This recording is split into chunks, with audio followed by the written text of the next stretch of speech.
This is the 90-90 position. You'll see a lot of people say, well, this is 90-92.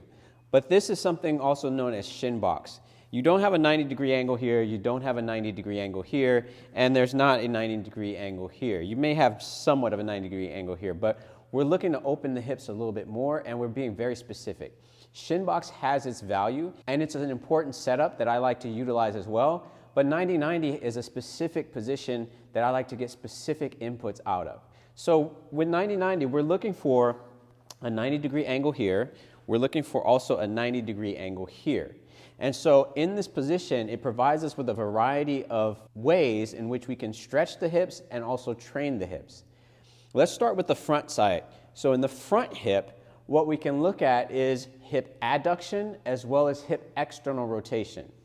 Right now in this position, the hip is in a great degree of external rotation. It's also in a certain amount of adduction. So we can train both of those specific positions from this 90-90 position. But what we have to understand is that might be limited by this back hip depending on the person. If it's not comfortable here, the person may not be able to set up in 90-90 and get the input we want or get the stretch that we want out of this front hip. So we may have to make adjustments. One of the ways in which we can make an adjustment is to pitch to the side. Pitching to the side alleviates some of the abduction on this hip, which also alleviates some of what somebody might feel is a pinchy sensation or kind of a restriction in this part of the hip right here. But for some people who have a decent amount of hip mobility, this setup might be a decent position for them to start from. Also, we should consider the amount of external rotation in this front hip. Most people don't have this amount of external rotation of the front hip to begin with, or control of that, or even range there.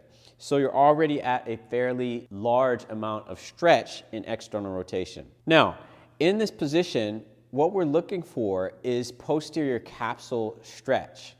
And if we're not getting a stretch in this position right now, we can change our body position in order to generate a little bit of a stretch sensation in the back part of the hip. If you're already experiencing a stretch, then that's totally fine.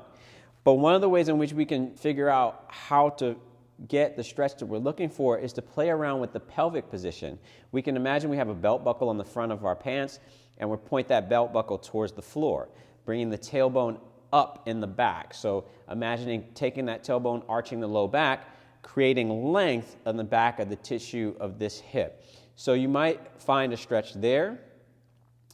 You might also want to shift side to side. So you're trying to shift the pelvis around from one side to the other. So shifting this way or shifting further to that direction to find a little bit more stretch in the posterior part of the hip.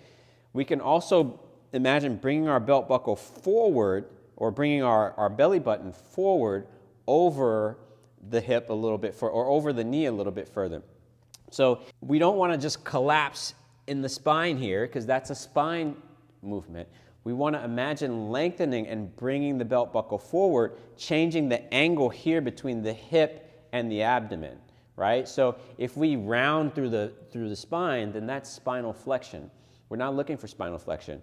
What we're looking for is stretch of the posterior capsule of the hip tissue. So bring the belly button forward, you might get more of a stretch there.